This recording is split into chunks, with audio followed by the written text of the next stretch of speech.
Just me today, Peter Apple. No Aram, no Jack, but it's great that we're joined by Ben Bilotti and Pete Flaherty. And guess what we're talking today? College baseball. Normally, you might see casual Fridays on the Just Baseball show, but today we're rifling it up.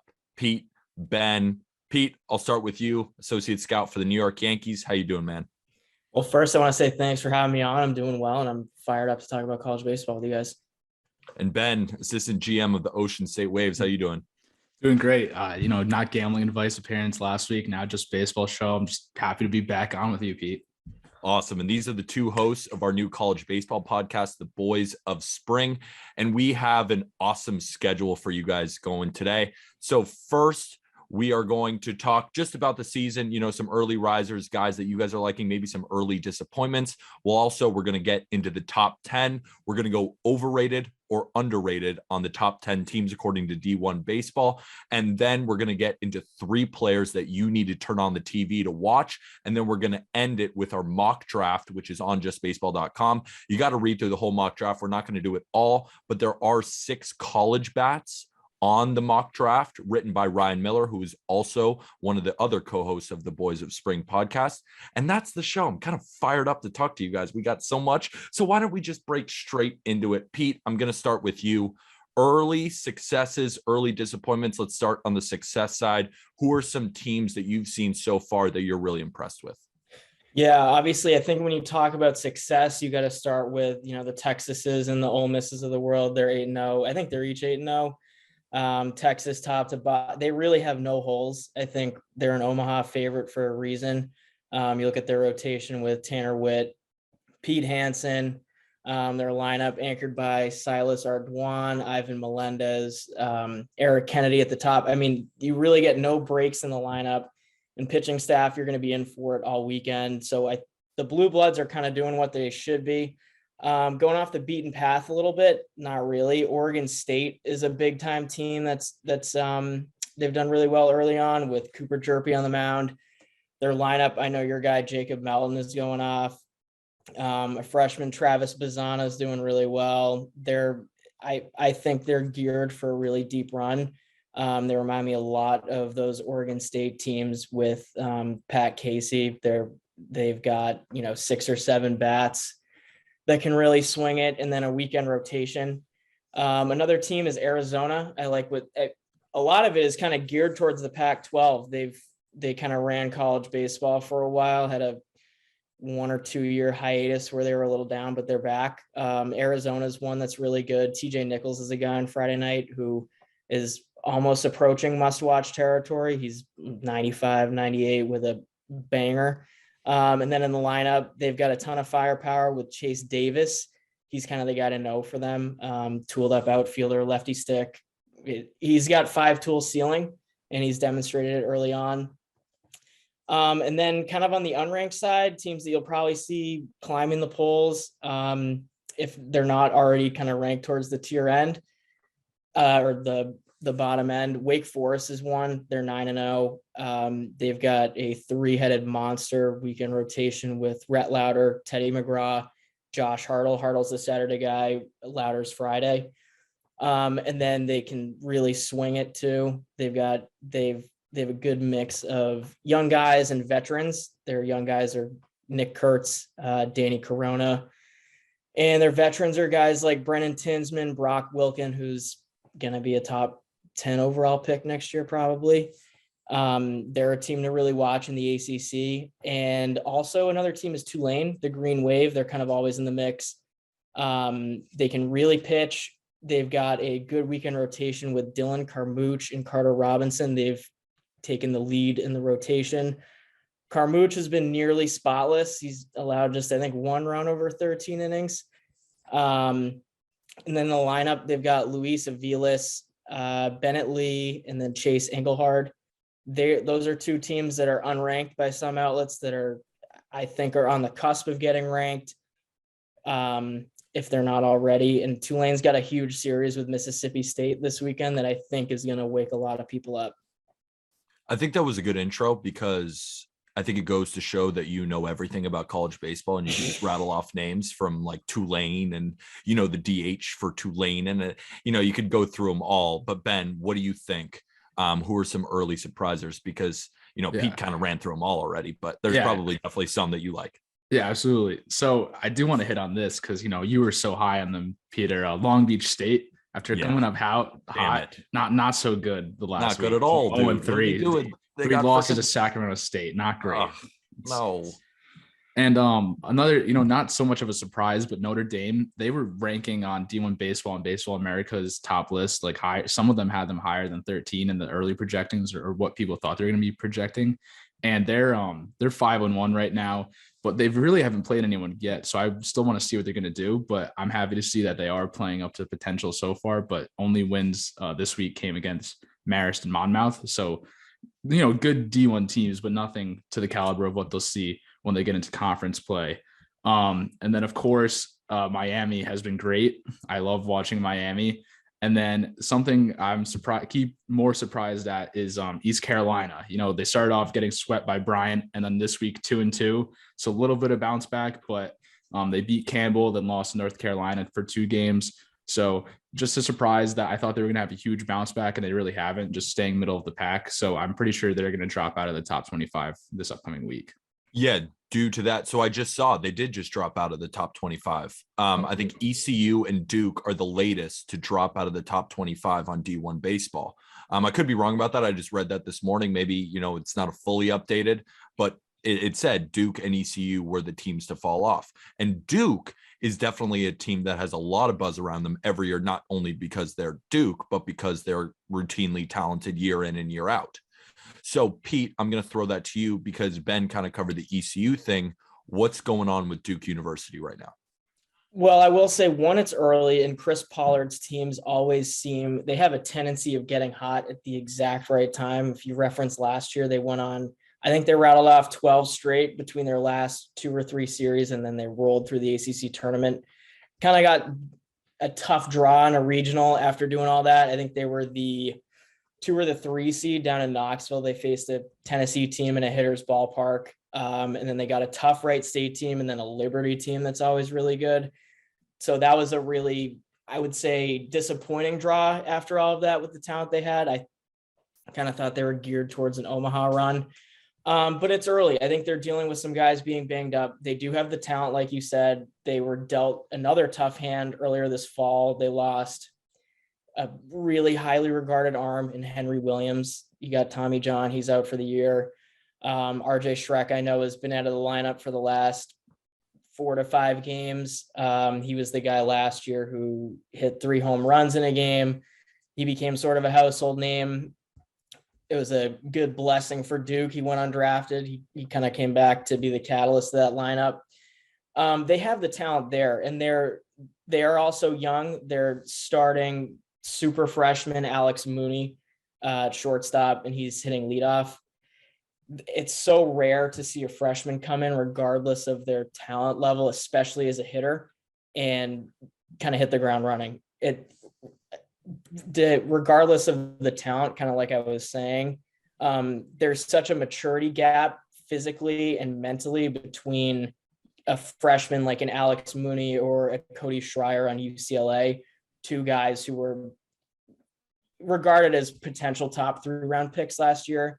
When they step into a box against a 22-year-old, even against like a VCU who Duke was facing, it's just the VMI guy's been there before. He knows how to pitch. Mooney, it's his first time they play at the DBAP Big Park. He's just kind of getting his feet under him. I think they'll be fine. They've got Luke Fox, who is a really good arm, Marcus Johnson, Cooper Stinson in midweeks. And then in the back end, they've got a donkey, Adam Boucher, who's got a big arm. He's been up to 96, 97. I think it's just a matter of them finding their stride like they do every year. Again, they couldn't have a better guy at the helm than Chris Pollard. And they've got the talent to boot. So I'm not too worried about Duke yet. I know they would prefer to get off to a better start, not drop a series at Baylor and then struggle against ECU in a midweek. But once they get into conference play and get some of those guys healthy and experience necessary, I think they'll be okay. Hard not to be confident in Duke, right? Hard not to be confident in Duke. It's early.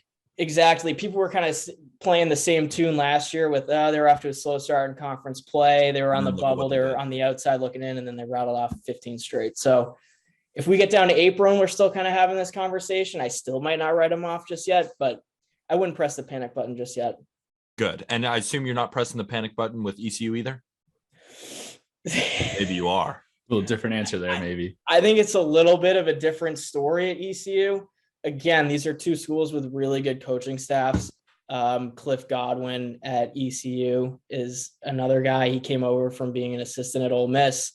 Really highly regarded name, was tossed around to maybe jump to LSU this past summer.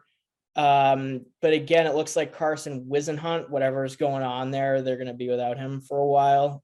And I think that they're preparing to move forward without him for the time being. I hope for their sake that gets resolved. And then their lineup has hit pretty well. They've got a guy, their first baseman, who's kind of the guy, Josh Moylan. He's off to a slow start, but he was a freshman All-American last year, hit 315. I don't know the exact stats, but he hit 315 with 10 jacks. And he's just the sample sizes are so small. Like if we're at this point in the season where an 0 for or like a 3 for game will raise or drop a guy's average by 200 to 250 points, I really don't like to look at their stats. You kind of just can see how they're doing approach wise, if they're finding a barrel. I think, again, it's just a matter of finding their stride. They're a good team with a good coach, and I think they're going to be fine once they get into AAC play, which has turned into a really tough conference, especially as of late. You've got ECU, Tulane, UConn, Wichita State is always good. It's going to be a fun conference season there, and I think that they're going to play really good. Also, UConn is definitely not in the AAC; they're in the Big East. So, but AAC is still really good and a conference to watch. So before, obviously with tournament play, and there's a lot of things that we have to, get settled, but we do have the top 10 currently. Number 1 is Texas, and number 10 is Florida State. And there's a couple of teams mixed in the middle there. So let's start, and we're going to start overrated or underrated. So let's start with number 10, Florida State. Ben, I'm going to throw it over to you first. Overrated or underrated? Yeah, so on my notes originally, I have overrated written down, and I might still stick to that. But after doing some even more deeper diving, Ryan Miller has one of their starting pitchers, Bryce Hubbard, in his mock draft, and I completely agree. He's absolutely been crazy so far with 11 innings pitched and 22 strikeouts. I mean, crazy K per 9, and he's only walked one guy. I love that. And what's crazy to me is he's only 5'11", but when he gets going, he's up to 94. So far, only hitting the high 80s, but like 88, 89, but he can get it up there to 94, and 82% of his strikeouts come from fastballs. I mean, he's a guy for them. And then their other starting pitcher, Parker Messick. I absolutely love this guy. He's nasty, 6 foot, 235 pounds. I mean, there's the definition of mass equals gas. 12 innings pitched for him with 24 strikeouts, another insane K per 9. So I look at their team and I absolutely love their pitching. They have a really solid team top to bottom, but their pitching stands out to me. In my eyes, they just don't, they can hit like crazy. I just don't know. Based on the competition they've played, I don't have them at number 10. I might have them like 11 or 12. So that's the reason why slightly overrated. I really don't want to label them as overrated because I really do think they're a great team, but a team I might put ahead of them would be a team that Pete mentioned earlier, Oregon State. But so I would say slightly overrated, but since it's just the overrated, underrated, I'm going to have to slap that tag on them, unfortunately. Parker Messick just looks like a nightmare for left-handed hitters. Yeah. He's dropping down, one of the lowest arm angles, I think, in college baseball, throwing 91 at your neck. And then he's got that breakaway slider. He looks phenomenal. And starting pitching wins championships, Pete. So is Florida State overrated or underrated in number 10? I promise I'm not just disagreeing with you, Ben, for the sake of disagreeing. I actually think they're underrated. I could see where Ben's at with dropping a tough one on Sunday, I think, to Samford and then a midweek game to Jacksonville. But like you said, that pitching staff is super loud from top to bottom. In my mind, they're the best team, the best pitching staff in the country. Hubbard, Messick, Montgomery, and then you have guys in the bullpen and who are kind of in that midweek role who could slot in on a Sunday. Jackson Nees is one. Wyatt Crowell's one. Highly touted freshman Jackson Baumeister is another one. The list goes. Andrew Armstrong, another freshman. The list goes on and on and on. Hubbard and Messick are the best Friday-Saturday duo in the country for my money's worth. Hubbard just won Pitcher of the Month, and Ben touched on all the pluses about them. And then their lineup right now. Wait, Pete, I got to stop you. Better than Texas? Oof, not better than. Yeah. Oh, pitching wise, yeah, better than Texas. You think those two are better than the guys with Pete Hansen and? I think Hansen and Witt, and again, this isn't a knock on them or anyone else. They're All-American arms. Each of them will end up on an All-American team. Tanner Witt probably first when it's all said and done. Hansen second or third. But Hubbard and Messick, I think, are the best 1-2 punch in the entire country. It's high praise, but I think they're going to live up to it. They already have. Hubbard and Messick definitely have. Hubbard, I think, is spotless. He has like 22 punch outs in 11 innings. Not a big deal. Their lineup, they're going to be geared on, again, sort of a blend of experience and new guys. Jaime Ferrer and James Tibbs are the two freshmen to watch. Ferrer and Tibbs they've hit the ground running. Tibbs is a big time lefty power bat. He'll slot in at first base and a corner outfield. Ferrer, the backstop. And then two transfers, Brett Roberts from Tennessee Tech and Alex Terrell from Miami. And Brett Roberts may be the best pure hitter on the team. I know my Katuba bias could get in the way, but he can really swing it. He's a guy who's got great feel for the barrel. He'll spray to all fields. And he's an average tick above at third base on defense. And then Terrell, we all know about his raw power. I'm kind of beating a dead horse with talking about it. But I think if they can hit enough, they're going to be a really tough team to draw on a regional, super regional. And then if they get to Omaha, it all comes down to at the end is pitching. Are your arms healthy? Do you have enough guys ready to go? Some teams just run out of arms. They're never going to run out of arms. There's not, I think, a single arm that if Mike Martin looks down to the bullpen and is ready to call on, I don't think there's a single arm they're worried about. So long story short, I think they're underrated, and I think they get to Omaha. I wouldn't be surprised if they get to Omaha either. Like we said, starting pitching wins championships, and it's not just the two guys at the front. It's the depth of pitching that they can go to anybody that they want to. My only thing, I would say, just to be a little bit different, I actually think they're pretty properly rated at number 10. I think to your point, Pete, and your point, Ben, I think the offense might struggle a little bit, but the pitching is so pristine. So let's move on to number 9, Mississippi State, the reigning champs. And if we're talking pitching, Landon Sims. Pete, is he not the best pitcher in college baseball right now? Overrated or underrated? Sims, I would say is properly rated. If you were to call him the best pitcher in college, I don't think anyone would give you any pushback. Between his mentality on the mound, which I think is a big time separator in players. He's got that FU attitude. Nobody's better than me, and I'll shove it.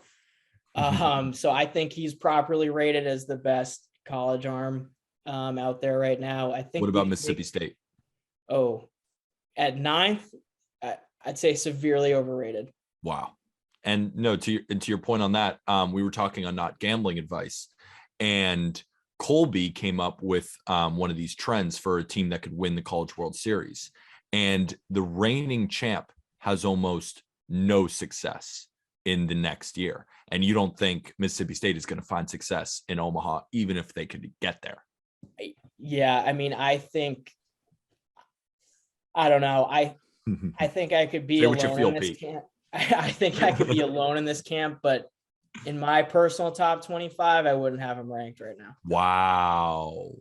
Yeah. Wow. They're really, really struggling. And the schedule so far, it has not been all that tough. I think anytime you open up with Long Beach, and this isn't a knock on Long Beach or teams like Southern Miss who probably will make a regional. Eric Valenzuela does a really good job there, and they have a roster loaded with talent. And I also think Sac State is better than people give them credit for.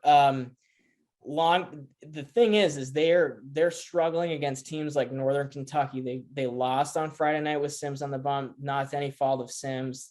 Defense kind of struggled behind them a little bit. Sunday, they failed to break away against them. They had a midweek game against Grambling State. They won 2-1, and then they got pumped by Southern Miss last night. The bats are, I think, the biggest red flag is there's really little to no source of, I don't want to say offensive upside, because a lot of these guys do have upside. Logan Tanner is one who'll probably be a day one pick, if not in the first round. Cameron James over on the left side of the infield, he's been really good for them. True freshman Hunter Hines is going to be really good. He's a guy I'm super high on. So I think it is time to panic a little bit, because these aren't exactly, they didn't open up going to the Shriners College Classic or, to any of the other kind of loaded preseason tournaments, Round Rock Classic. I don't know. This weekend series against Tulane is going to say a lot at Tulane. It's a really tough park to play in. It's a really good team. And I would not be shocked if Tulane took the series, and I wouldn't completely roll out a sweep. These next 5 games are going to say a lot for Mississippi State. They've got 3 against Tulane. I think they have a midweek series at the Dude against Texas Tech. If they go 4-1, I would probably almost do a complete shift in my tune. Say there's no worries. It's just kind of early season. Whatever it is, getting the rust off, which is why it's so tough to judge teams this early, because they could rip off easily with the talent they have 12 straight. But I don't know. I'm worried about him. Ben, I feel like you're talking the same tune there. You also think Mississippi State's a bit overrated? Because I definitely think they're overrated. I think that's pretty clear. Southern Miss, though, you got to give them credit, 6-2. So that's a good team. I honestly thought it was going to be a toss-up between them anyway. But the other teams they played, I mean, Pete hit it, exactly what you want to say. I'm going to be honest with my little notes I made. I just copied and pasted exactly what Pete said from the group chat last night, because it just sums up everything perfectly. Logan Tanner's a spotlight. I actually personally love Logan Tanner. He's my favorite college catcher. And then Landon Sims, I think you could claim him as the best pitcher in college. We did the first week. Obviously, there's a lot of other competition there, but he's definitely one of the best. But overall, they're just not hitting. And aside from Landon Sims, like Pete said, there's just not much there. I mean, I completely agree. I don't know if they're completely out of my top 25, just because the baseball rankings are so different than per se, a college rankings where it's week to week and can completely change. But baseball, you almost want to project a little bit. So I do think they could turn it around. But I mean, if it was just solely based on what's happened and nothing in the future, they're not in my top 25. Yeah, Pete, when you said that they weren't in your top 25, I thought you might be smoking on something before you came onto this podcast. But no, you know what? Maybe not. They'd probably be in my top 25, but I'm with you. I'm nervous about this team. I mean, the offense is not showing up in droves yet. And behind, their big gun in Landon Sims, there's not a ton to be super excited about. But, we've covered Mississippi State. Let's move on to number 8, NC State.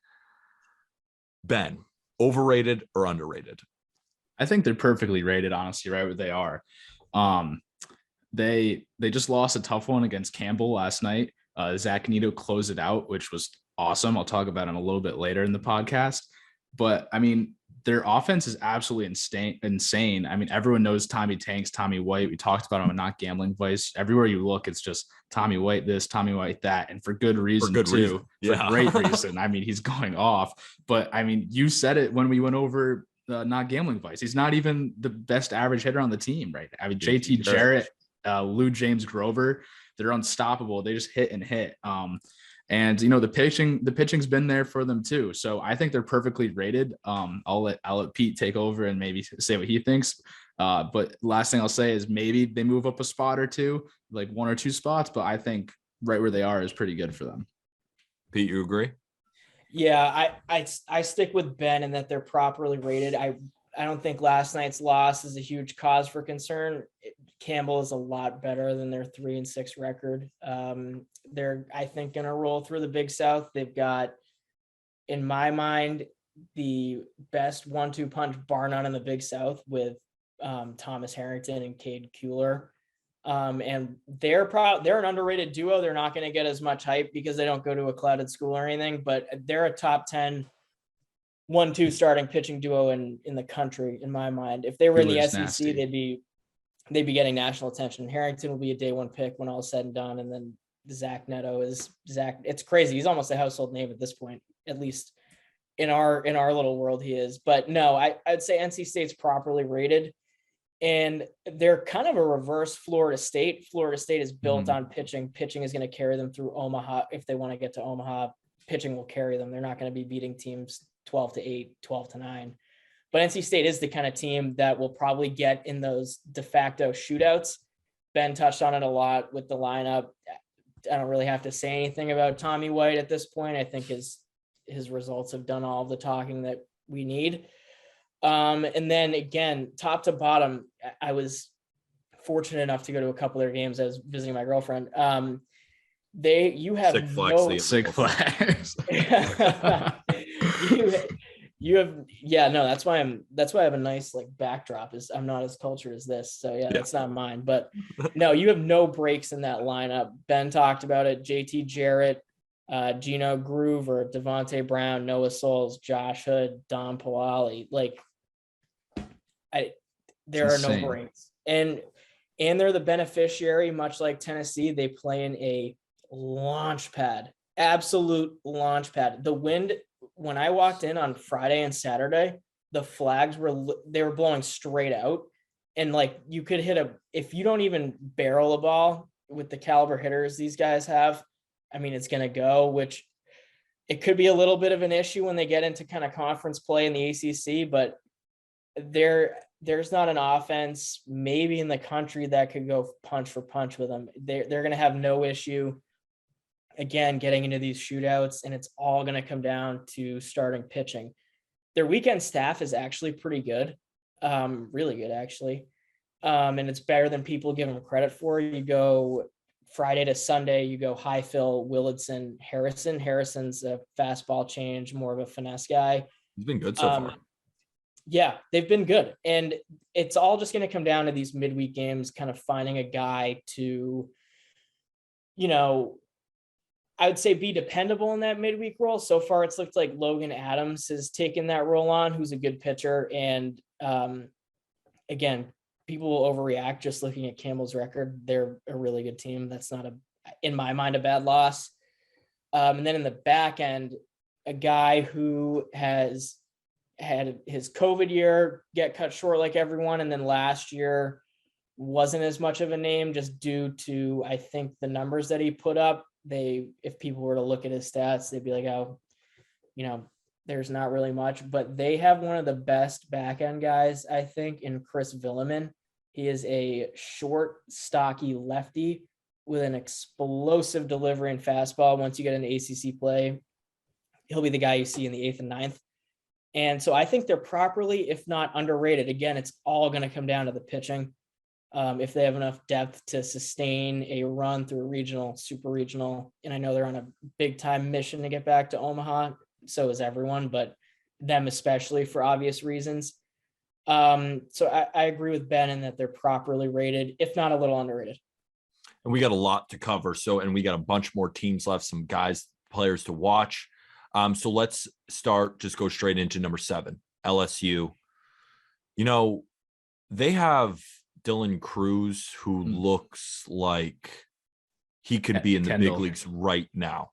1-1 in 2023, easily. Yeah, easily. Like he is and he's Pete crazy.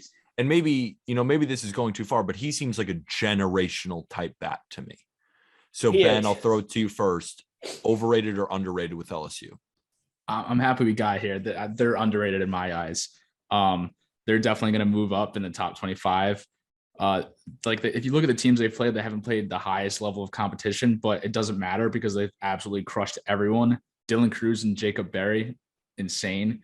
Berry has 4 home runs, and you said all that about Dylan Cruz, and I completely agree. I'm looking at his swing, and I'm like, I don't know if it's completely accurate, but he's almost like a shorter right-handed version of Bryce Harper. That's what I see his swing is like, especially with the way he sets up in the box. And I mean, he has crazy bat speed. It's crazy bat speed. He can fly around the bases. He's got pop. I mean, their lineup just absolutely rakes. And then their pitching's been really good too. I mean, Blake Money, He's been money. He's been money. And he has throws been shed. money. He has, I think it's he has 17 strikeouts in 14 innings, no earned runs. He's only given up 4 hits and 3 walks. Not too shabby. Their whole staff has been pitching really well. I mean, Ty Floyd too, 10 innings, 13 Ks, 1.8 ERA. I mean, they're just doing everything right. They're definitely underrated. And you were chomping at the bit there, Pete, to talk about Dylan Cruz. What's up? You like him? Yeah, I mean, he's not bad. No, the lineup I think is top to bottom probably the best in the country right now. All better than NC State, you think? Yeah, I think, and that's again not a knock. I just think LSU is that good. They're going to have 3 USA guys with, well, actually 2. Cruz and Morgan will definitely go to Team USA this summer. Jordan Thompson has a chance in their team again. Top to bottom, you get 0 rest. Cruz, Barry, and Morgan make that team go. And then you look at the left side of the infield with Jordan Thompson at shortstop. He has a bazooka arm, and he's also found the bat this year, which was going to be a big thing for him, I know. And he's off to a really good start, who isn't on that team. But again, kind of keeping it short and sweet. Ben touched on it too. Their pitching staff is, I think, a little bit better than NC State, which is why if there was a gun to my head and you told me to pick the national champion, it would be LSU right now. Money, Floyd, and Javen Coleman are their 3 guys. Money and Floyd, their big 1-2 punch. And then what I'm excited for once we get into conference play is these back end arms to emerge. There hasn't really been much of a need for a lot of these top teams to use their closers. We saw a little bit of Aaron Nixon on Texas, but guys like Chris Villeman, and then LSU has Eric Rieselman, San Francisco transfer, had a really good summer on the Cape. He's going to be a guy who explodes for them, and it's going to be a key reason why I think they'll win the national championship. So underrated because they're my number 1 team in the country. Wow. Number 1 team in the country. I don't hate it. I don't hate it.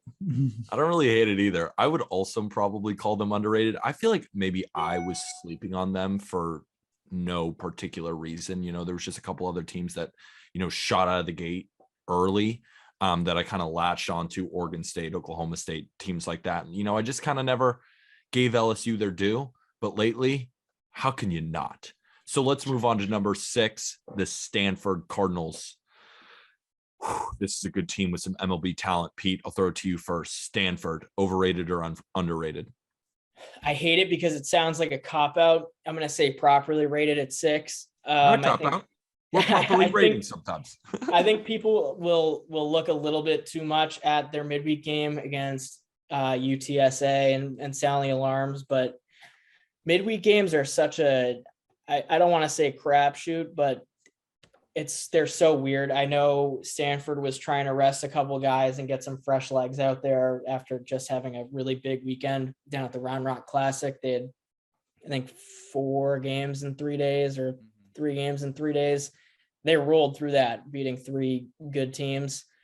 Again, if you look at the pitching staff, it starts with Quinn Matthews from the left side, a guy who is a really special talent. Fastball has taken a jump from this summer through this fall and now to this spring. He's been up to 94. Changeup is plus. He's got really good feel for a breaking ball. And the lineup is, and also on the pitching side, they've got guys in the bullpen, Tommy O'Rourke, Ryan Bruno, and then Joey Dixon. Dixon's a pitchability guy, but compete level is off the charts. He plays really big. Bruno is from the left side. He's been up to, I think, 100 this year. Super explosive fastball, great summer in the Cal Collegiate League. The one bugaboo for him from last spring into this spring was command. So far, so good. He harnessed it this summer and he's continuing that. And then if you look at the lineup, I think it has to start with Brock Jones in center field, freak athlete. He is so good.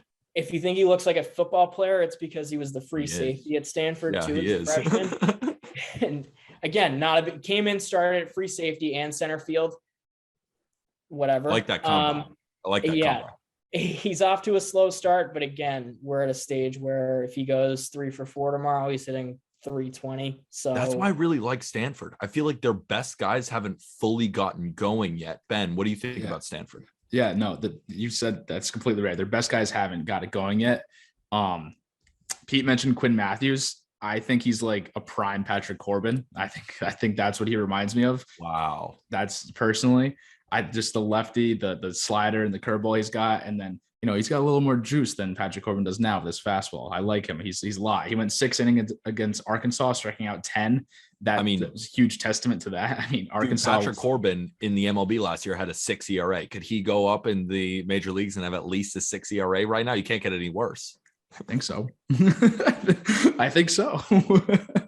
But their lineup, even though their best guys haven't got it, they still have 5 guys with an OPS over 920. I think 2 or 3 with the OPS over 1,000. One of those guys being Brett Barrera, and he can just flat out hit. He's hitting 429 right now with a double, triple, and 2 homers. And looking at his swings, looking at his recent homers, he's got what Peter would say, donkey pop. And he reminds me of Vladdy Daddy. Let's go. Donkey pop. Also, I'd be remiss if I did not mention super freshman Braden Montgomery. I don't know if Ben was going to. He's a legit 2-way guy, up to 96 on the bump, hitting, I think, over 300 right now. He's going to be a guy to watch. And again, their starting rotation is what usually makes them go. Drew Dowd, their Sunday guy, he's kind of already jumped onto the scene. He will even more so as we get into Pac-12 play. Lefty guy with great field of pitch. A lot of these guys in college, you see them, they got big velo, good stuff. They just kind of throw. This kid really knows how to pitch. He's going to be a guy for him that's a household name at the end of the year. Yeah. So Vanderbilt's at number 5. And you guys got to answer this for me because I think they're overrated. You lose Jack Leiter, you lose Kumar Rocker.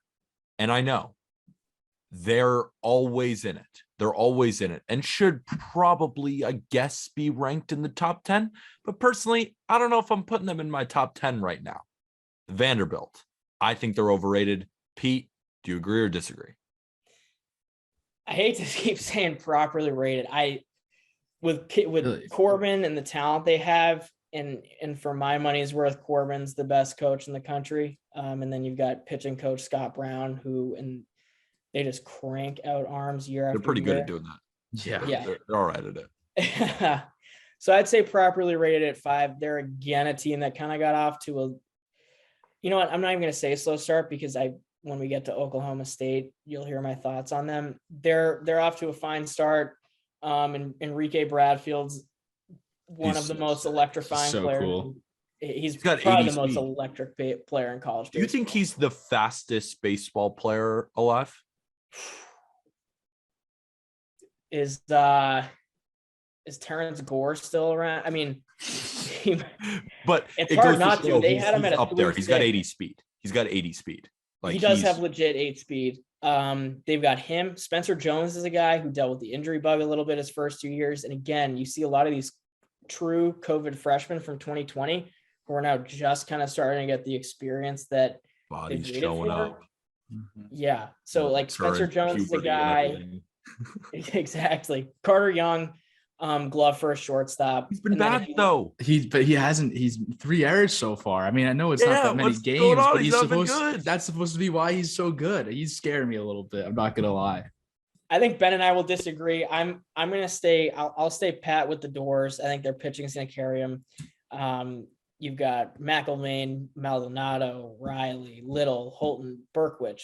I mean, I could sit here and take up the rest of the podcast talking about Vanderbilt pitching. I think they're going to be just fine. If we get an SEC play and they lay a few eggs, I might revisit it, but they're fine. Yeah. So I agree. I don't think they're properly rated. I do think they're overrated. I still personally would put them in the top 10 because of the pitching. But I mean, especially, I think most outsiders would look at it and be like, oh, they weren't supposed to hit. I mean, they weren't supposed to pitch at all. They were only going to hit. I mean, Carter Young, draft guy, everyone thought he was going to do that. And Tom Keene was going to have so much power, but it's kind of been the opposite. And when they don't hit, they pitch. And when they don't pitch, they hit. But the pitching's been really good. And Patrick Riley and Hunter Owen have only come out of the pen and they've been electric. They're guys that can go on a Sunday roll later in the season. In the College World Series, it's really going to help them. I completely agree with Pete. Their pitching is going to carry them. But what scares me is their starting lineup. They're right now, because only 3 out of the 9 guys who are in the starting lineup currently are hitting over 300. When you see other teams like this, Like in the top 10, they're hitting, they have guys hitting 400 right now. I'm saying. And I know it's so early and you don't want to put too much weight in it, but I would like to see more than 3 guys hit a little bit better. And Carter Young hitting 190 is not great. Why the fuck are they 5? Why the fuck are they 5? It doesn't make any sense. I would be happy if they were Vanderbilt, so they have to be at 5. But right now, there are better teams in the top 10 than Vanderbilt right now. And these rankings are right now. Yeah. Whatever. I guess I'm wrong. But I don't feel like I'm wrong because they're not performing like a top 10 team, Pete. Would you be happy if they were like 7? No, I don't think they should be top 10. Wow. Not right now. And aren't these rankings supposed to be the best teams in college baseball right now? I understand that you're projecting Vanderbilt to be a better team, and maybe they will finish in the top 10. I think they actually will. But if we're talking right now, they're just not a top 10 team, Pete. I think the Bats, I know statistically right now they're lagging behind some of the other teams you look at. You see. Yeah, they're not hitting the ball like other teams are. NC State. I think they have a couple of get-right series coming up. They go to Hawaii on the islands for 4, home against Wagner next weekend for 3. I think that's where a lot of these guys are going to kind of get their footing, hit for the power and the average. They're expected to. Dom Keegan, Carter Young, Spencer Jones will continue to rake, Bradfield. And I think that a lot of the, I would say, anxiety surrounding their lineup won't completely go away because it is against 2 lesser teams that they will take care of business of. And then they roll right into conference play. They open up looking a little bit down the road 2 weeks from now. They get Missouri, who's a team that's gonna, I think, surprise some people in the SEC. Then they go to South Carolina and Tennessee. So we'll find out in about 3 weeks the answer to the debate. We will. And moving on to number 4, a team that on the opposite, I freaking love. They are loaded, and it's hard to be underrated at number 4, but they just might be. That's Oklahoma State. Ben, I'll throw it to you first. Overrated or underrated for Oklahoma State? Yeah, so I didn't think about it that way. Underrated at number 4. That is tough. They might be properly rated, but just on public perception, I'm going to go underrated. I'm fine if they stay at number 4. I think that's a great rating for them.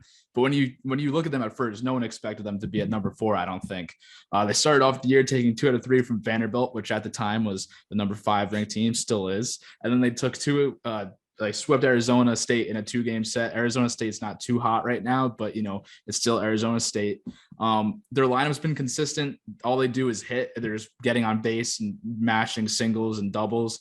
If there's any concern, it's the pitching, but the lineup they've just been a consistent team so far. Everything top to bottom has been consistent, which has led them to do really well. One guy I want to pick out is the grad student Griffin Dorshing. He's going off right now, hitting 421, and his OPS is 1.417. Insane. He's doing really well. And they just have guys like that who aren't necessarily mashing home runs, but they're hitting high average and hitting doubles and triples, and they're just doing everything right now. But Pete, the only concern possibly about Oklahoma State is the pitching staff. So do you think they're underrated or overrated? Well, I think I'm with you guys. I think they're underrated because they're, in my mind, they're my number 2 team right behind LSU. Love that. Yeah. Oh yeah. No, I think they're legit. Their rotation of Medeiros, Campbell, Osmond is again up there with, at least on paper and pure stuff wise, they're on par with anyone in the country. Justin Campbell is so sick. 6'7", Campbell 2-way guy. Unbelievable. And Josh Holliday does such a great job there recruiting and getting after it in the portal. Ben touched on it. He brought in Griffin Dorshing. You want to talk about donkey pop? I mean, if you're listening, go to his Instagram. He looks like, so if you had to guess his name, you'd probably guess like Griffin Dorshing within like 4 or 5 names. He is absolutely mashing for them. He looks the part, and he's a guy I want in my dugout. I don't want to be 6'4", 251, absolute tank. If I look into the third base dugout and I see Dorshing come up with an XL shirt that looks like a Schmedium and Pit Vipers on, I'd probably just pack it up and get back on the bus. He's got Luke and Baker vibes, but like better. He makes Luke and Baker look small. And again, that's crazy. And he's not even like, it's all muscle. He's built like a house. Yeah. And again, Brick it doesn't shithouse. even really end with Dorshing. Jake Thompson brings a lot of experience. He's a fifth year eligibility wise, fourth year actually playing. And a lot of it comes down to these guys who've been there and know what it's like, who can take these young, highly touted freshmen like Rock Riggio under their wing. And so Rock Riggio is a guy right now from the small, even minuscule sample, isn't doing as well as he would hope. But he's a guy in Big 12 play you're going to see heat up. We talk about the rotation, and they're a team that plays with swag. They went down to the Hawk. They took 2 of 3 from Vandy, and they were fired up. They were not afraid at all to go down there. They weren't afraid to play Vanderbilt. They're going to be a team that they fear nobody, and I think that's big. And I think it's going to carry them to Omaha. Oklahoma State might come away with the College World Series in 2022. Let's get to number 3, Arkansas. With Peyton Pillette, they might have gone undefeated. Literally, this team is so freaking loaded. At number 3, it's hard to say underrated or overrated, but I kind of want to say underrated because I still think they're the second best team in the country, but they did just drop 2 games. So Ben, overrated or underrated for the University of Arkansas? Yeah, 2 games, dropped them. Don't panic. I think they're perfectly rated at number 3. If you look at their losses, it just, they haven't played complete baseball yet. They have some guys that are going off. Caden Wallace and Robert Moore are not performing as well as some other top guys in the league, but they're still performing at a high level. Jalen Battles is doing really well still too, getting a little power stroke in there. Like I said, they just haven't played complete baseball yet. Everything hasn't just completely clicked. But, if you look on the paper, it's not going to look like that. It's just watching the games. I just don't think they're in it yet, but soon it's going to click and they're just going to take off even more. Cole Rampage and Connor Noland have been really good for them, both having more strikeouts than inning pitch, which I love in college baseball, especially this year because it seems like it's just all offense for all the top teams. So it's really cool to see the pitching do that. Don't panic. They're either going to be a number 3 or number 2 team at the end of the year. They lost to Illinois State and Stanford. They're not bad teams, so don't worry about it. You better not be panicking when it comes to Arkansas, are you? Me? Yeah, or you. Anyone? Oh, You. Not at all. Properly rated 3, if not slightly under. I guess properly rated because I kind of boxed myself in saying LSU and OK State were 1 and 2. So I'll say properly. Again, it starts with the coaching staff: Dave Van Horn, Nate Thompson, Matt Hobbs. One of the best staffs in the country, if not the best. You look at the lineup. Ben mentioned it. Some guys who haven't really quite gotten going yet will get going. I think it starts with Peyton Stovall, and it kind of backs up what I was saying earlier in that true freshman, it's so hard to come in and hit the ground running, which is why I think what Tommy White's doing is all that more impressive, is because he's a freshman and people don't realize how hard it is to come in and make an immediate impact, especially with high expectations. He's off to a slow start, but he absolutely rakes. They have him at first base because they've got obviously Bob Moore and Battles up the middle. But he's going to slot in at second base next year when Rob Moore leaves. And going into the draft last year, he was a guy who was getting talked about as one of the better pure hit tools in the entire class. And this was a good class, I think, for college bats. And he's got great feel for the barrel. He really drives the ball with authority. He's got a simple setup from the left-handed side. Would not be shocked to see him go on an absolute tear in SEC play. And I actually think he will. And another one is Jace Borfin in the outfield. He's only played in 4 games. I think he's a little banged up, got hit by a pitch. 0 for 16 start, which is, it's tough, but he came from Oklahoma, had a great summer on the Cape. Another lefty stick who I think is really going to get rolling. And then Ben talked about it, Caden Wallace, Brady Slavens. I'm not worried about him at all. And then on the mound, Jackson Wiggins is their guy. He'll be a USA guy again. And then Hagen Smith, another true freshman who is going to be really good. And I think a first round guy in 2024, another guy, low angle of attack, really uncomfortable at bat and can just dot up. He's got the unique ability to really pitch, and the velo is going to follow suit. So no, not worried about Arkansas, properly rated, if not slightly under. Arkansas Razorbacks, Dave Van Horn. I mean, what a tenure he's had with Arkansas from 2009 to 2019. They finished with at least 40 wins in 9 seasons. And in one of those seasons, they finished with 39 wins. So they're doing pretty well over there at Arkansas. How about number 2, Ole Miss? I would say that they're slightly overrated, but I think that they're an easy top 5 team. I mean, they're freaking undefeated. So if you put them at 2, I don't mind that at all. Pete, Ole Miss, overrated or underrated? Rookie podcast mistake by me boxing myself into a top 2 when we're at like the 7th ranked team. So I have to call Texas and Ole Miss slightly overrated. But no, I guess slightly overrated. They're, again, like you mentioned, a lot of the teams in the top 5, at least in my opinion, you can kind of shuffle them in any which way. And I really wouldn't have an issue with it. Even the top 10, I guess, sans Mississippi State, any order wouldn't really be too wild to me. And again, Mike Bianco's done a great job there. Hitting wise, they've got a really good lineup. TJ McCants is an outfielder, lefty bat, sophomore eligible. He's really tooled up, great body. I think he's like 6'3", 190, can stick in center field. And then up the middle, Mississippi State and middle infield. It's a combination that has a great track record, and this year is no different. You've got Shot Ye and Jacob Gonzalez. Jacob Gonzalez is a really special talent who is, if he didn't play in the same conference as Dylan Cruz and the LSU Tigers, would probably be a candidate, if not the favorite for SEC Player of the Year, but that's unfortunate for literally any other player in the SEC. And then their pitching staff, Derek Diamond is a stud. And then Wes Burton is kind of getting his feet back under him after not throwing early on. Strikeout last night. Yeah, I saw something on Twitter where he threw a fastball with like 26 inches of vertical break. Yeah, he tweeted that himself. Absolutely insane. I was like, holy cow. Yeah. I think that would be 99.9 percentile and MLB 99.9th percentile of vertical break on a fastball. He's 26. It's crazy.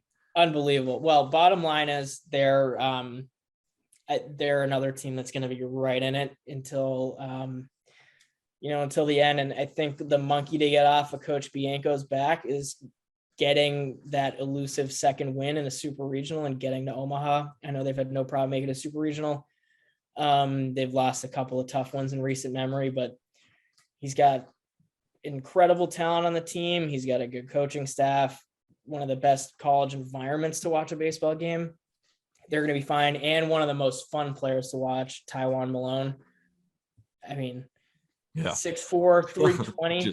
Just an absolute train engine of a man. D lineman on the football team. He'll come in and pinch hit like he did when they want to get out of there. And doesn't he kind of only home run or strikeout though?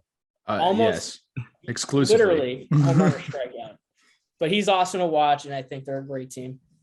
Ben, Pete pretty much covered all of it, but where are you rating Ole Miss? Luckily, I didn't back myself into a corner. No offense, Pete, but I'm going to put them perfectly rated at number 2. Pete pretty much touched on everything. The only thing I want to add to it is he did touch on Derek Diamond, but I mean, he's been everything that Ole Miss had hoped for. He leads the rotation in innings pitched. He's only given up 2 runs and he's struck out 10 guys. He's a perfect veteran leader for the staff. Their pen's been really good too. Jack Dowdy has 12 strikeouts in 5 innings. He's nasty. And instead of a fastball, it looks like he's throwing a bowling ball out of his hands. That's how hard it goes down there. And, the lineup, they might be the best power hitting lineup in college baseball. And Tim Elko, 4 home runs, absolute, just nasty pop off the bat. Kevin Graham also has 4 home runs with the OPS over 1,000. Their lineup is scary. Their pitching might be underrated, but John Gaddis, the transfer, has been really good. Derek Diamond, like I said, and Pete said, have been really good. And then Whisper, and like Pete said, once again, is coming back, and I wouldn't expect him to be firing on all cylinders. So they're perfectly rated at number 2 in my eyes. Agreed. Texas is the number 1 team in the country. The University of Texas, the Longhorns, hook 'em, and all that. Pete, I have a problem with you because you were saying that these other teams, you might rate them a little bit higher, maybe LSU. But I think you're, again, smoking on something because Texas is easily the best team in the country. They're 9-0, undefeated. Their pitching staff is loaded. Their offense is loaded. And even their best guy, Ivan Melendez, maybe he's not their best overall hitter, but he's got the most power. He hits tanks, so I'm going to call him that. He hasn't even fully gotten going yet. And they're 9-0. And they're about to go on a stretch. March, it's coming up this weekend and then the next weekend as well that might test them a little bit. And I think they're going to roll through those teams and continue to be the best team in college baseball. Why are they not the best team in college baseball? And maybe I'm smoking something. I think in your opening pitch, you sold me, and I'm going to say properly rated and just move. Come on. And move Oklahoma State to series. I did it.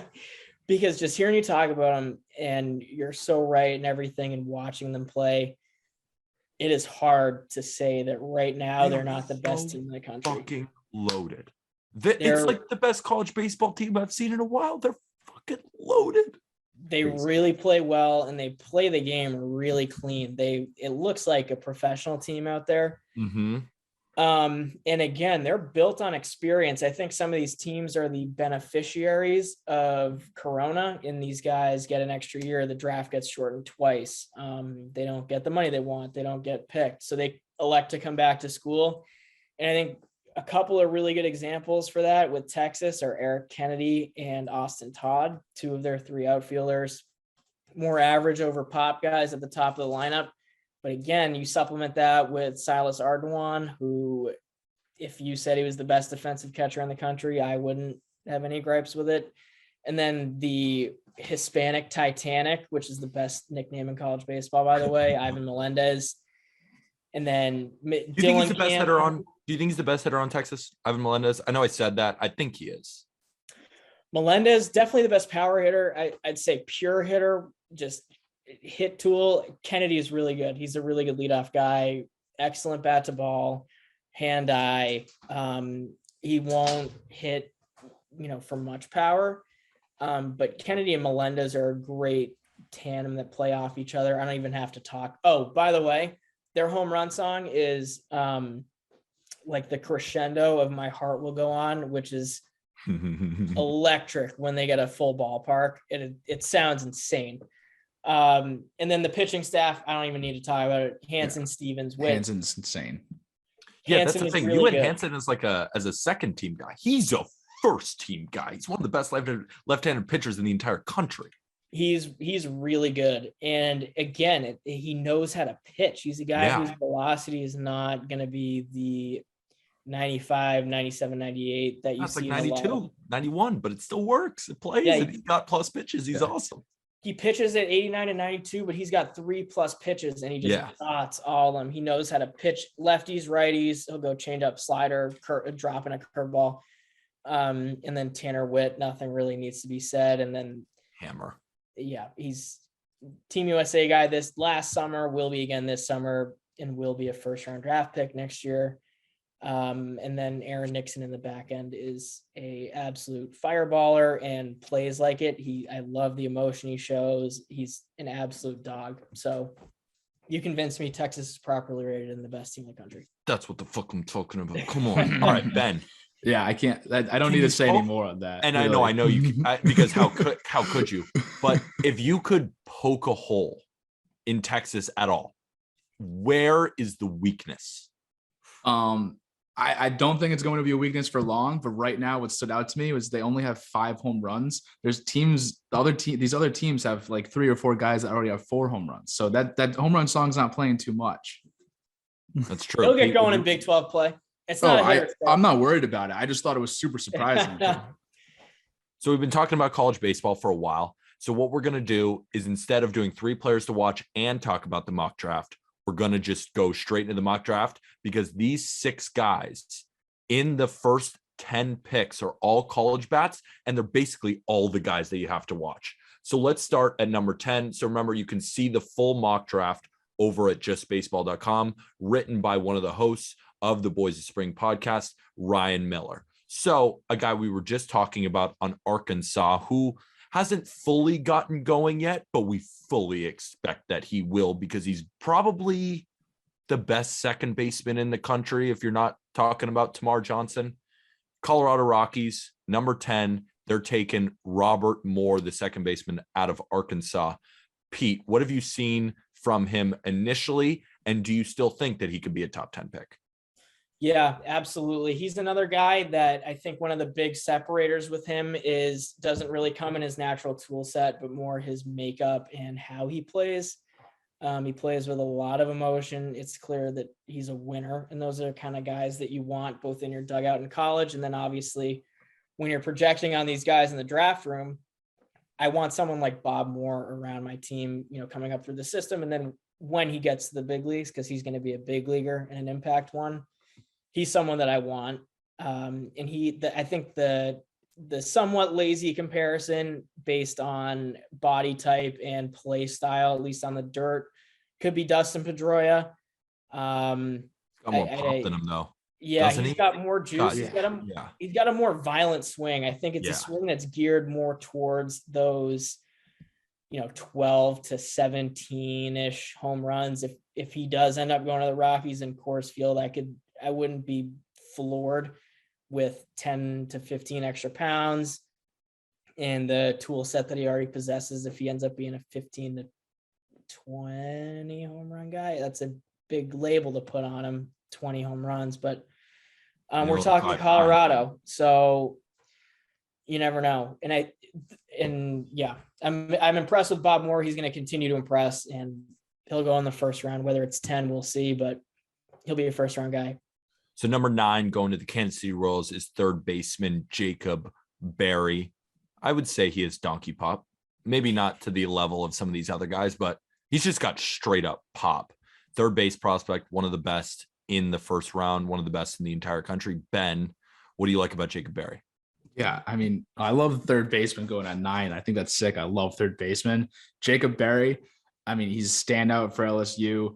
He's absolutely mashing.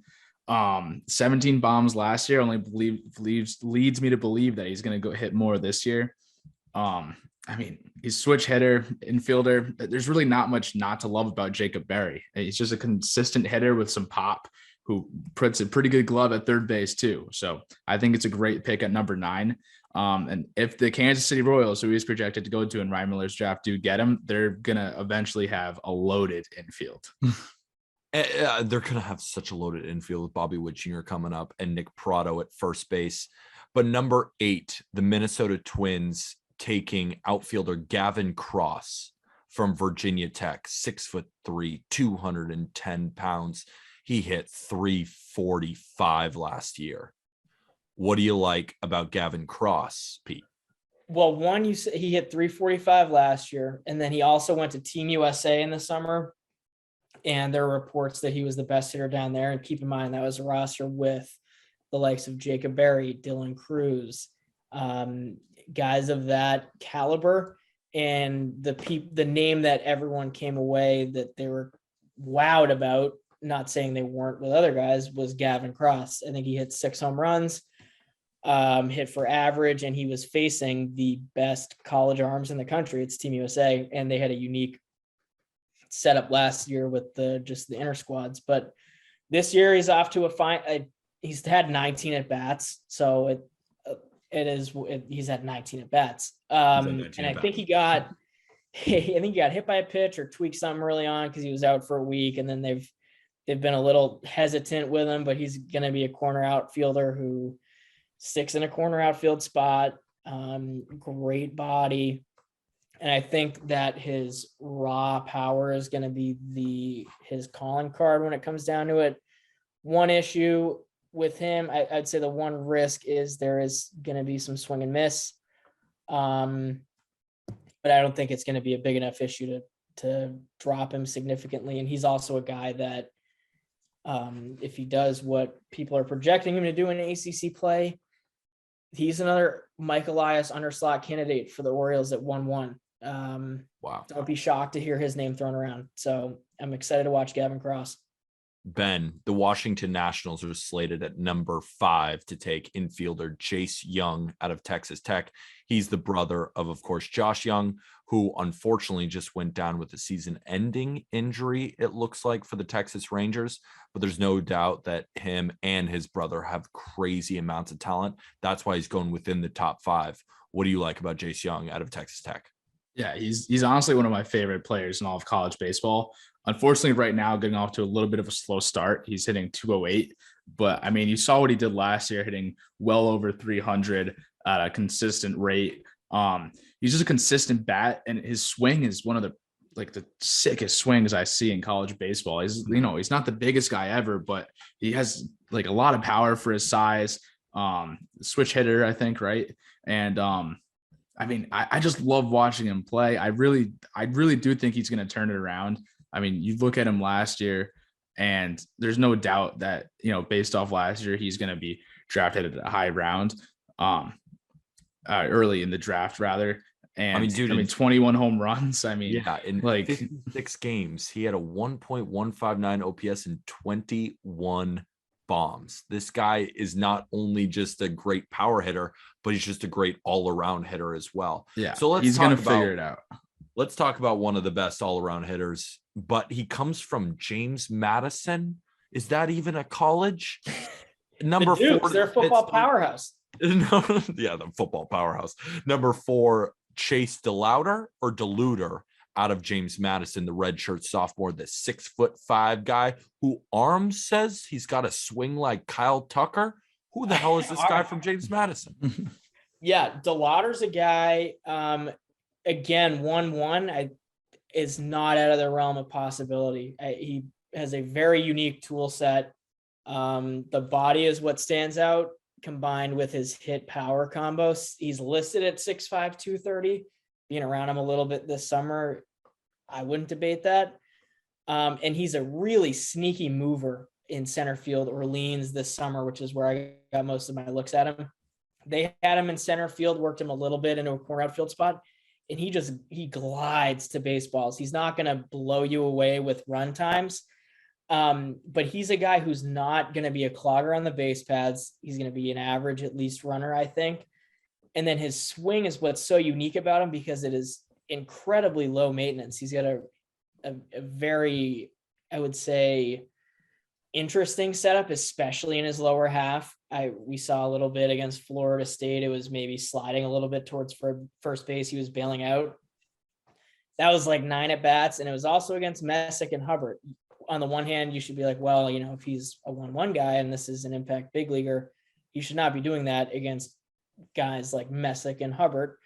But again, it's the first series. They're down in Tallahassee, and it's Parker Messick and Bryce Hubbard. He is since, after starting 1 for 9, we'll see if I can do this quick math. He is 16 for 28.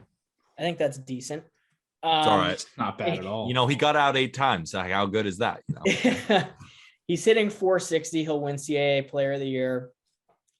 I'm excited to see how many bags he steals, because the power is going to be there all year. I think he could put up, depending on how much they have him run, depending on how many non-extra base hits he racks up. I think he could be a sneaky, at least like 15 guy in college. That's really impressive, obviously, anywhere it is, but college especially. And then his arm is also at least above average. I didn't get a great look at his arm this past summer, but on the mound, he actually threw against us, and he was 90-92, and that's at least a tick above average. So he's a special talent. A really good kid, a quiet kid. He doesn't really listen to the noise. And yeah, you got to be tuning in James Madison. He's almost worth the ESPN Plus subscription. So wow. Yeah, that's high praise. ESPN says Plus, a lot. That says a lot. Yeah. And we got him going to the Pittsburgh Pirates at number 4. And the number 1 guy I'm really excited to talk about. And I don't want to pointed at one of you. I want all of us to talk about Brooks Lee, the shortstop out of Cal Poly, because I had an opportunity to go check out Brooks Lee last year in a full series against Hawaii, where he set the doubles record at Cal Poly. And this is a coach's son, a guy who out of high school was a great prospect, but decided to go with his dad at Cal Poly. And while Cal Poly may not get a ton of attention, they play games later, they're on the West Coast. Cal Poly in itself is not that big of a baseball powerhouse, even though they've produced Spencer Howard, who is technically a pitcher in Major League Baseball. But Brooks Lee is the truth. He's got power. He's got speed. He's got bat to ball. He's hit every single where he's gone, down to Team USA, to Cal Poly, wherever he's at, he's hitting. Pete, Brooks Lee, number one. Do you think it's possible? And do you think it's probable? And do you think it will happen? Possible, probable, will. I know who I would be taking 1-1 if I was in Michael Elias's shoes, and a million times out of 10, it's Brooks Lee. And that's no knock on anyone else in this class. It's a really good class, I think. But man, he's a generational type of player. He's going to stick on the left side of the infield. He may profile best at third base when it as a big leaguer in pro, but for now, Cal Poly's rolling with him at short with no issues. And like you said, he's hit at every single level. And again, this is a guy where makeup is kind of that big piece to the puzzle and separator. Could have gone to the draft out of high school, could have had his pick of schools, chose to stay home and stay with his dad and play for his dad. He was going 4 for 4 off of Cal Poly arms as like a 15-year-old as a freshman in high school, just being around the program. What the hell? He's unbelievable. He hits at such a high level. He hits for power and average. In 2020, he went to the Northwoods to play during like prime Corona, hit 320 in Wilmar for the Wilmar Stingers. Not a big deal. And he's a guy, again, I saw an awesome quote about him. And he was like, I don't care about the draft. I don't care about how high I go. I don't care about any of that. He said, my goals are far bigger than that. He said, I'm going to be in the Hall of Fame one day, or I want to be in the Hall of Fame one day. And I believe every single word of it. He is just an absolute gamer, a dog. He's a generational guy. I think I'm maybe even like alone in how bullish I am on Brooks Lee. I'm on the same team with you. I think we could do a Brooks Lee podcast and we could go for an hour and a half. But Ben, who does Brooks Lee remind you of in the major leagues right now? Because I'm trying to rack my brain, and I know the body comp makes no sense because this guy's a lot smaller, and even moving forward, this player, I don't know how well he's going to do, but at the peak of his powers, Alex Bregman is a guy who I just feel like Brooks Lee kind of reminds me of with the bat. Just an absolute doubles machine that could also hit you 30 bombs. But he's got plate discipline, right? He's not a guy who's just swinging and missing all the time. He's got great plate discipline. He's going to take his walks. That's what initially it felt like to me. But the problem is that's not a great comp because Alex Bregman's like 5'9", Yeah.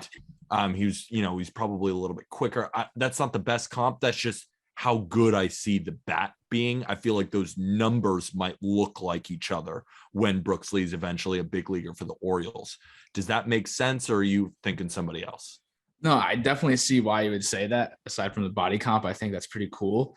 And great comp right there. I almost was thinking Xander Bogaerts a little bit, just with how consistent he is with swinging with that. He can flick the doubles the other way. He still has power, and you saw Xander Bogaerts the past 2 years. His power really came alive. So I think that could be a good comp. I'm not sure based on like the swings don't really match up.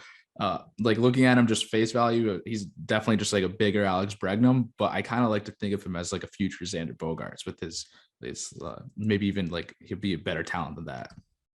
Pete, what do you think? It's kind of tough. I've been kind of racking my brain to find an accurate comp for Brooks Lee at the major league level. And I haven't really found one yet that fits the mold. I like what each of you guys are saying with the Bregman and Bogaerts. I think once we get more into the college season and hopefully once we get back from the MLB lockout and I can actually dig in on looking just for a body comp alone, I'll have a more accurate one. But no, I like what you guys are saying about Bogarts and Bregman, and I think his talent level that he possesses, Brooks, is going to be in a league of his own. So the only problem is with our comps, none of the guys we named are switch hitters. Like this guy's a switch hitter as well. And he hits it just as good from the right as he does the left. I think his lefty swing is a little bit better, but he's not a liability. That's what I saw too. I saw him hit from both sides of the plate. Both looked phenomenal. Like he's going to be such a good hitter. So that'll do it for this episode of the Just Baseball Show. I want to thank Pete Flaherty and Ben Bilotti, co-hosts of the Boys of Spring podcast with Ryan Miller, who wrote this mock draft. Of course, you can get your Just Baseball merch in the episode link description. Pete, Ben, where can they find you guys on Twitter? On Twitter, I am Peter G. Flaherty, Peter G. and then Flaherty. I think you'll be able to find me. And then we'll put it in the description. We'll put it in the description. Don't worry. You'll find me in the description, and then I'll leave you with 3 freshmen to watch with no description. Thatcher Hurd, UCLA, Travis Bazzana, Oregon State, Vance Honeycutt, UNC. The playing will do the talking. You'll see why I made you watch them. Ben, where are they going to find you on Twitter, and rattle off your 3? All right. You can find me on Twitter at Ben Bilotti, plain and simple. Make sure you go follow the Boys of Spring Twitter at Boys of Spring JB. And then for my 3 guys, we have Zach Neto from Campbell, Guy Lepsicum from Belmont. Dude can absolutely fly, and he doesn't strike out at all. And then Dylan Cruz, we already talked about a little bit, but one thing to add in there, he looks like Kendall from Just Baseball, so it's pretty cool. And just one other guy to throw in there, Jake Geloff. I mean, he's leading the league in batting average so far. He's hitting 636. I'll say it again, 636. And he's got more walks than strikeouts. He's got 8 walks and 5 Ks. The guy just doesn't get out. He preferred not to. Kind of like Tommy White, kind of like his teammate JT Jarrett. So that'll do it again. Off a ton of love on the next Boys of Spring episode. Don't worry. Oh, definitely will. So go check out the Boys of Spring. And with that, thank you, everybody.